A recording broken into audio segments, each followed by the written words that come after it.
I've wasted 10 years on YouTube. At least that's what most people would tell you. Our first video dropped 10 years ago this month, and we are just over 2,000 subscribers in 2024. Has that time all been a waste?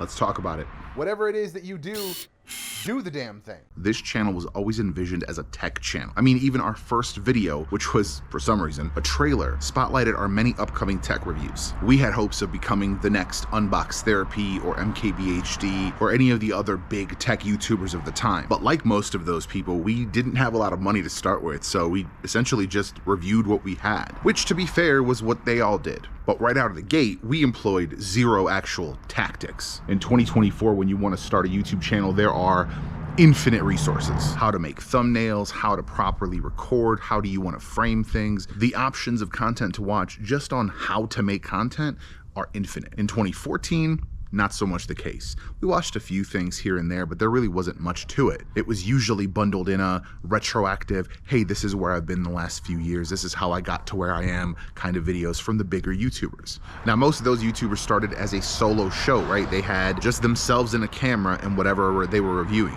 We started with 3 guys. T3G, if you don't know, stands for those 3 guys. Originally, the channel was T3G Tech, and we figured it was even gonna be easier for us. We would blow up even faster because there was 3 of us making content. We would have so many reviews that people wanted to see, we would immediately pop. But of course that didn't happen. 3 people making content meant 3 people needed to find time to edit, needed to find time to upload, needed to find time to actually put the content out. It meant coordinating passwords, it meant coordinating times, drop dates, all this stuff that we had not considered ahead of time. And then we imposed a lot of our own restrictions. We didn't want to drop stuff that was just for the sake of having an upload, so we didn't create a regular schedule, which is, if you ask really anybody, one of the key things, especially in that era, for growing a channel.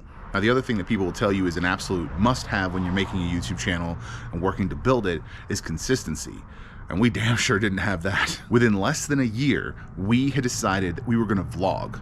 So we had done tech reviews, we expanded just a little bit into room tours, and then we finally said, well, vlogging's kind of popping, maybe that is what's gonna get us to the next level, so we decided to vlog. Then we're vlogging, maybe then a tech video. Then we're vlogging, then we're going to a comic book convention, and it becomes a problem.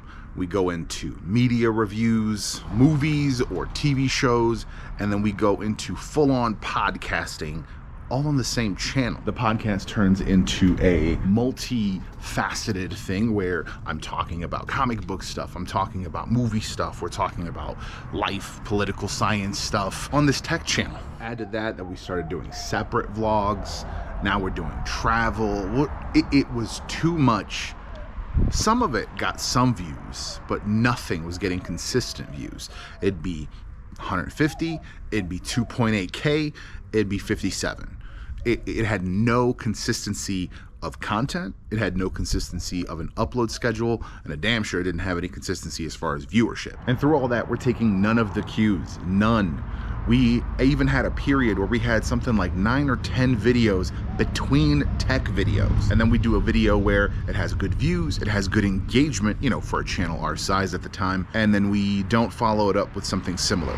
We do something completely different. You know, we went from a product review to data security. So we were bouncing between car tech to health tech to computer tech to personal tech. It was a mess. I know I've said that multiple times, but I really need to get that across because I feel like a lot of people have not been around since the beginning, and what it is now is not what it was then. We drop our 2015 trailer and we're like, let's do more, because we're not paying attention. We're not looking at the metrics. We're not trying to play the game of YouTube. We're like, let's just do stuff. Let's do stuff, and something will be so popular that will pop. So we add gaming content, because why not?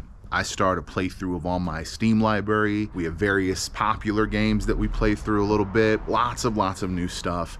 And then for the next couple years, it's a heavy dose of vlog, heavy dose of like media talks and what we eventually named the Tangents podcast, and some tech reviews. Here and there, a little bit.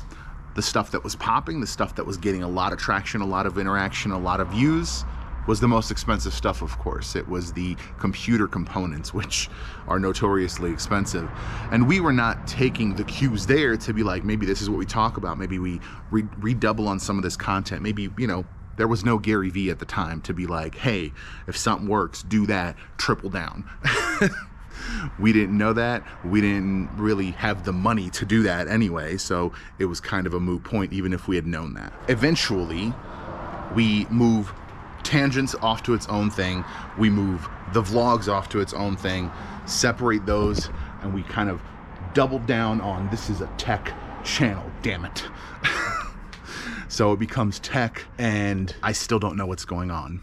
How does it start? His automotive channel. We're doing some media stuff, right? We're doing more cinematic stuff. I'm going to auto shows, going to events, and we're doing like cinematic style videos, like little recaps, montages of stuff. But I still have no idea what this channel is, what I'm doing with it. We get into like 2018, 2019, and it kind of finally slowly kicks in. And I realize, oh man, like I really like getting the most budget thing. Like I love extracting the most value out of every single dollar. I don't believe in buying the most expensive camera. I don't believe in buying the most expensive anything. I want to get the thing that is the cheapest that will let me do the most for that money, right? So that's where I start pivoting, and I start really attacking that. And I like it, and it works. And then through various conversations in my life, my therapy, and all those sorts of things, I finally make a personal realization of what I want to do as a person, as a human being, what I want, and that is to be a storyteller. And I make a video, and I make a lot of very bold announcements and proclamations, and I follow through with almost none of them. Because as I always do, I look at the most macro version of something and I say, I'm gonna do all this shit. And then I literally don't have the time, capability, knowledge, tools, any of it necessarily to do any of that. So I did not make any music videos if you have been around that long, obviously. Although we were recording something, somebody didn't press record. I'm not holding anyone. It wasn't hottest. There's only one other guy, but I'm not holding anyone to blame, okay? So now I have to figure out how to resolve those two things, right? I'm like, I wanna do these budget recording production tools and storytelling, and I realized, well, that's kind of the same thing, right? I'm doing these things on a budget. I'm working to story tell in a visual medium on a budget. Tell people about that. That is what I'm doing, right? I bought a GoPro because I can all-in-one record and get slow-mo and all these specific things that you need sometimes or want sometimes in one device, right? I don't need something very expensive. Not saying it's cheap, but it's not $1,500 for something with, you know, 60 or 120 FPS. So that's what I do here now. I talk about budget tech, specifically budget production solutions for storytelling. That's gonna be lighting, that's gonna be audio, that's gonna be camera gear, and anything else I can think of when it comes to storytelling in a visual medium. And sometimes not even necessarily in a visual medium, because I'm storytelling in a bunch of other ways. I recently finished a novella. It's in the final stages of editing. There's a lot of other things going on as far as storytelling in my life. I am not restricting myself to the visual medium, to the motion picture medium. There's a lot of things going on, and if I have any good solutions, I'm gonna share those. Now, if you have been around, you will have noticed that in the last couple months, there have not been very many videos on this channel at all. There's a lot of things going on in the personal space, in my personal life, things that I'm not gonna talk about, things that do not have any bearing on this besides the lack of content. And I'm finally starting to get a handle on all that. I'm starting to get a handle on how I want to present things, the amount of effort that I want to put in, and the amount of effort that I feel needs to be put in to produce good videos. And I think I'm finally getting to a point where I can properly produce things again, which is good, because then there will be more content here. So let's answer the original question. Has all that time been a waste? Of course not. You know the answer. You knew the answer at the beginning of the video. I'm still here. I'm still putting out content. Is the channel different now than it was 10 years ago? Of course it is, but so am I. I am not this guy. This guy thought he was gonna be Unbox Therapy. I'm here making my own space and making my own name. I'm different. You're different. This channel's different. But all of it matters because all of it counts, because all of it is part of the journey. So in the end, no matter what happens, no matter what you've been through, no matter what steps you've taken to get to where you are, if where you are is where you want to be, or is at the beginning of the road that you want to take, it's all mattered. None of it's been a waste. You take the lessons, forgive your mistakes, and move forward. So let's kick off 2024 with the first video of what is 50 by 50, which is my journey to visit all 50 states in America. I'm here in Texas right now, y'all. Check out this video next week. I think you'll like it. Little visit to El Paso. We'll talk more about the project at that time.